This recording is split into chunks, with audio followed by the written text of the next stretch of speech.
Hi, my name is Nathan Chanis. I'm a former student athlete and, like you, a member of our community.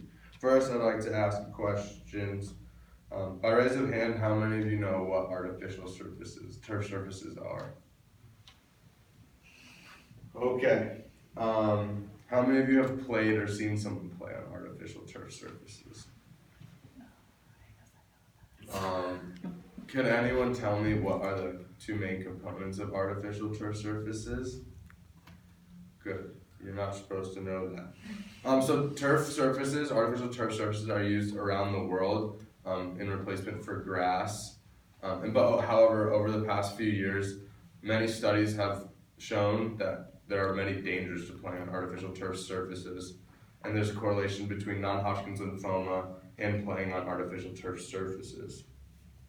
Um, so according to the EPA's website and an article entitled Limited Study on the Use of Recycled Tire Materials on Turf Fields, it expounds upon the components of artificial turf surfaces, the two components being synthetic material that makes up the grass, and the second being crumb rubber, which is recycled tires that are ground up, shredded, and then sorted to make the little black beads used as infill as a soil replacement.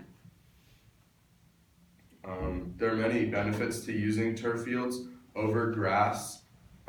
The first being it is cheaper annually to maintain a turf field. However, the initial cost of a turf field is around $600,000. The annual upkeep of a turf field is around $5,000 as compared to $35,000 of a normal grass field.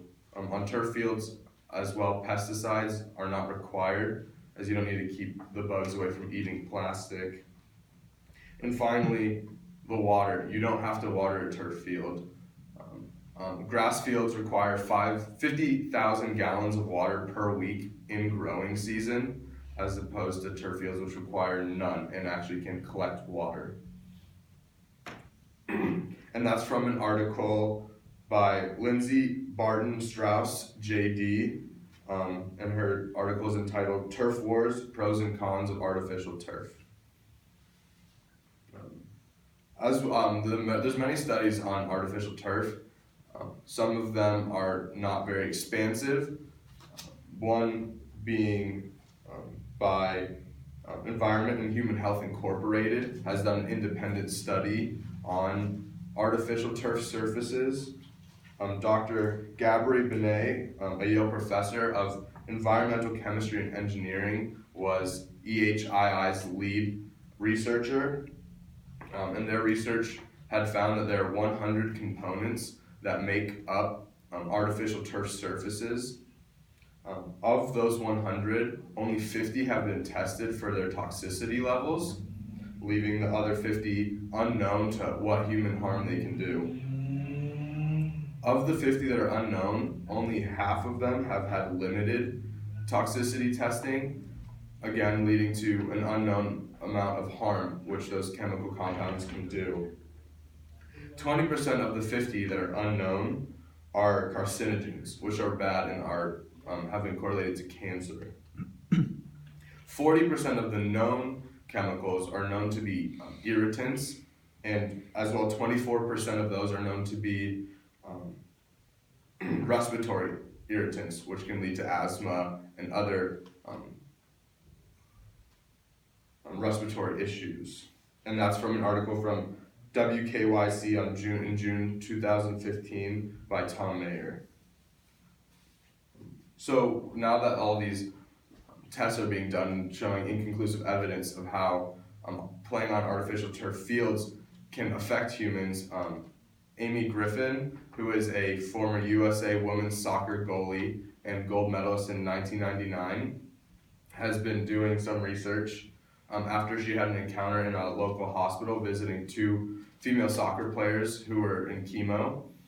And she had an encounter with a nurse who had admitted to Griffin that they were the fourth soccer players and fourth soccer goalies that she had hooked up to the chemo machines that week.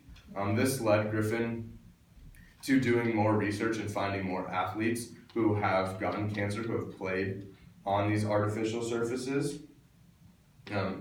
And most of these athletes have had and have non-Hodgkin's lymphoma. And this was very curious because non-Hodgkin's lymphoma is normally found in elderly people or people of more advanced age rather than these individuals who are in their 20s. Griffin has compiled a list of 200 athletes who have had cancer and have played on these artificial surfaces. Of those 200, 158 played soccer, and out of the 158 soccer players, 101 of them were soccer goalies. And this is in an article from ESPN.com written by one of Amy Griffin's former teammates, Julie Foudy.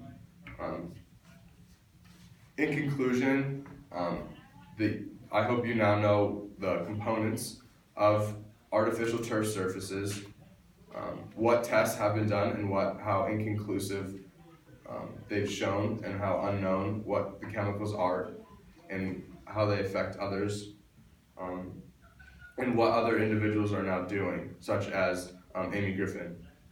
So I hope now that you can all take and think about what is an appropriate action to take from here. Thank you.